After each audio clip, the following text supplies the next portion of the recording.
what does that do to your business? I mean, do they give you enough advance notice that? The good news is, when your channel gets to a point where you've got a lot of momentum, you can, when they're doing it, when they're on camera, there's things that they just don't see. Do you have any clients that suffer from truancy? You know what I mean? Like, I don't want to do it this month, or...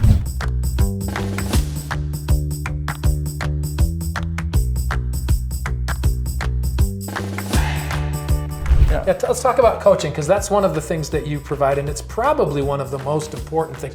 It's one of the things that you have difficulty letting go of and letting other employees or people, teammates, do it. Talk about coaching. So even if, because I'm coming out with my book that's going to have every detail on my strategy, or if somebody's watched every one of the episodes on my channel and they've learned my strategy inside and out, when they're doing it, when they're on camera, there's things that they just don't see. Right.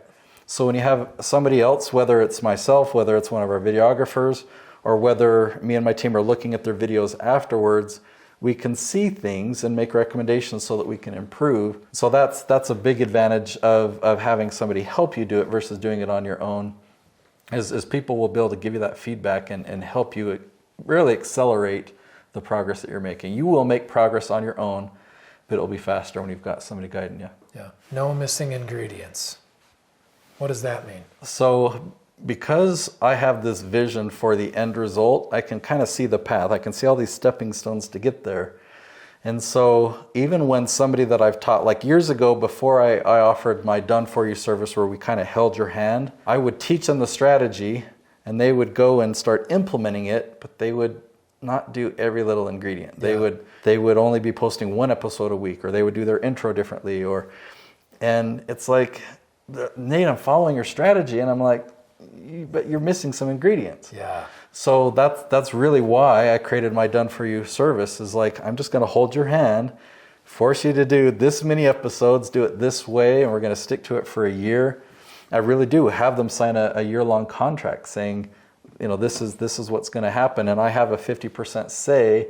Like I'm not an owner of their channel, but they agree that I have a say on what content goes on their channel. I think I've noticed some of that as I've seen you interact with one or two of your clients, is that there is kind of even though I know some of them could buy and sell you 10 times over, there's a deference to your authority and respect of what you do. You know what I'm saying? I mean, which I find interesting, because it makes me wonder and ask this question.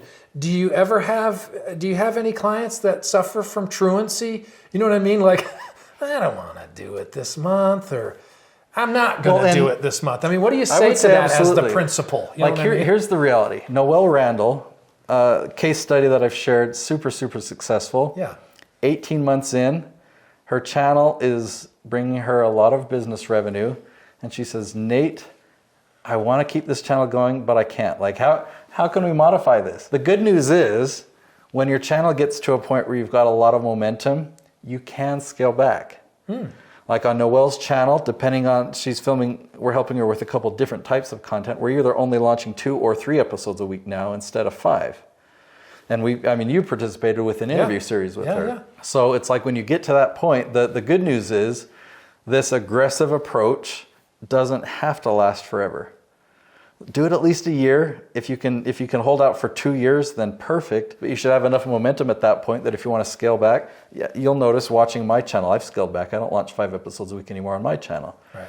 So it's not that, it's not that I'm not practicing what I preach anymore. It's actually, is what I do for all my clients. This aggressive strategy is, if you can call one or 2 years short term, this is a short term strategy. So are there clients then that have moved on?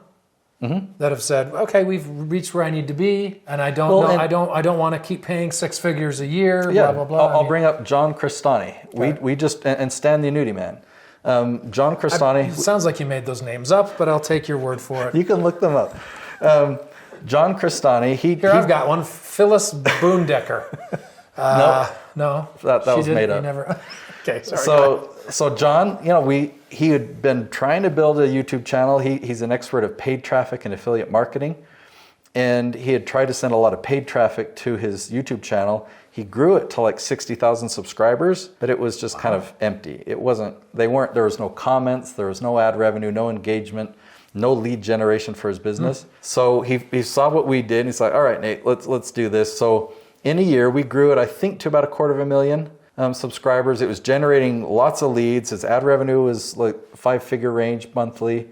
And then from that point, he's like, all right, I got this, because he had already been doing it for a while himself. Yeah. Worked with us for a year, and then he took the reins back after a year, and his channel's continued to grow correctly since then. What's the other name I mentioned? Stan the Annuity Man. Yeah. So Stan the Annuity Man, all he talks about is fixed annuities. It's a really boring topic that he makes very cool. You should actually check out his channel. Yeah. He'll make a really boring topic sound pretty exciting. And we produced for about a year and a half. And then he's taken the reins back. He actually prefers to film on green screen and in a sound studio, and that's his match. But we really got him going and turned the reins over to him. What does that do to your business? I mean, do they give you enough advance notice that when the contract is up, so that you can start to fill in and have a little succession plan there? I mean, we have a lot of clients, and our revenue is doing great. Obviously, if a client wants to leave and do it on their own, our revenue drops that amount. But I really do care about my clients. Like, admittedly, I could have modified my service and kept Stan as a client. I could have contracted with a studio that had a green screen and kept filming that way. It's kind of deviating, and he can be successful. He's learned our strategies, learned our system. So there's no ill will or you know what I mean? It's like, no, when I see like former friends clients, forever. it's like, so one of my clients, we're still good friends. I saw him at a National Speakers Association event. And that's because my aim is not to sell a service and then if it's not working, they leave. Like, a year contract gives us enough time to have a lot of momentum. When they take back the reins, they're still going to proceed forward with their channel. It's already got that momentum. Yeah, it makes sense. Now, I've got a gift for you. Okay, I wrote a book. I published this earlier this year, but it took me 2 years to write. This is a book on how to leverage YouTube to generate leads in your business. And so if that's something that you want to do, I want to give you my book for free. Now, you do need to pay the shipping cost, but as long as you cover that, this is my gift to you. Just go to natesyoutubebook.com.